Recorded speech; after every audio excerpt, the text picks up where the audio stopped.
Did Haney corner get out coached? Yes, 100%. Yeah. I don't know if Bill's a coach. I don't want to take. Kid is very talented, but you're going up against one of the best all time in the other corner. Listen, this is what we saw. We saw Jorge Linares catch Devin Haney with a punch. Yes. And Devin was almost out. Let's call a spade a spade. He goes back to the corner, and the camera goes to the corner. TV is in the corner with the Haneys, and we don't hear anything coming from Bill's mouth. Just shocked. To me, that's a shocking moment, a lack of information and wisdom to come to your fighter in the time that fighter needed it. You fast forward, he comes to the corner and we have TV go to the Haney corner, and Devin says he keeps hitting me with the same punch. And there's no adjustment for this punch. Bill, we never got a true, we didn't hear an adjustment on the punch. We heard, keep doing what you're doing, Dev. It's working. Don't worry about it. Keep doing what you're doing. Now, you get hit with the same punch.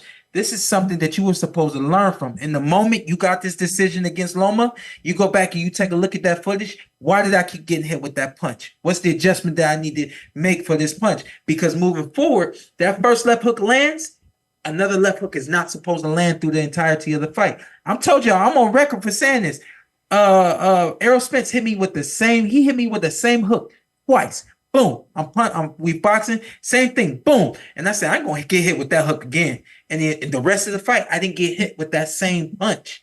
You know what I mean? What was the adjustment? What was the adjustment though, Shawn? Like what'd you do? What was the adjustment you made? And what do you think is the adjustment Devin should have made? You know, I think for me, it was just getting off line. I think I stayed on line when I kept getting hit with the hook. Obviously, it ends up becoming the same situation for Devin. The hook is a punch. Let me answer this as well, because we got a super chat right here. I'm gonna answer it as well, because he was asking what's the most awkward punch to throw. This is from Sleeper, and he's asking, is it the uppercut? And then he's also asking, what's the hardest punch to land? I think the most awkward punch to throw is also the hardest punch to land, which is the overhand right. You really have to have precision with the overhand right, and you gotta have timing with the overhand right, and it's also a hard punch to throw because you gotta have your range and your distance with that overhand right. But that hook is a punch that when the punch is released, it leaves your vision, and then it comes back. So for anybody out there that's saying, how Dev keep getting hit with that punch? Well, it's a whipping motion, first of all. So it's coming a different way than he's ever seen it come before. Outside of obviously Ryan Garcia, but in the amateurs, it's so fast and your punch is so fast and the gloves are so much bigger, you're not getting hurt as an amateur. But that whipping motion that he does with his punch is hard to see. And then on top of that, it leaves his vision. And then it comes back at the perfect time. That to me is God-given to Ryan Garcia. Yeah. And that's his specialty. Not too many fighters can say I got a specialty punch.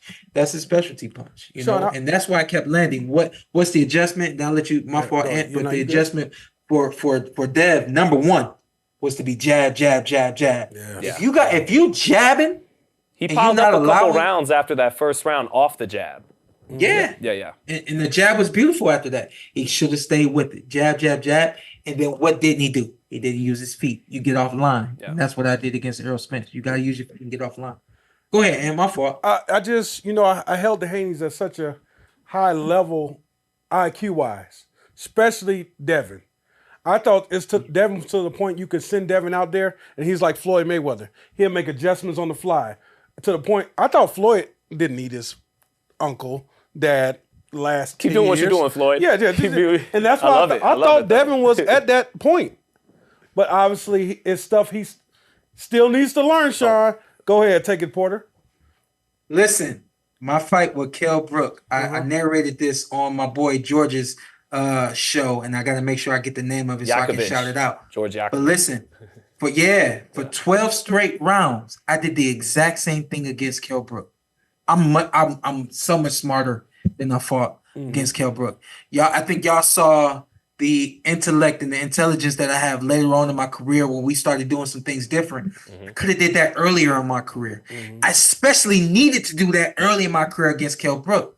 I was a crazed man thinking I was going to knock him out for 12 rounds straight, fought the exact same way for 12 rounds. It's not a matter of him not being smart. It's a matter of this moment getting the best of him and him not getting the best of the moment. In a rematch, he makes adjustments. If I could, I will beg Ryan Garcia to rematch Devin Haney because this is a trilogy waiting to happen in the pros. I'm telling y'all.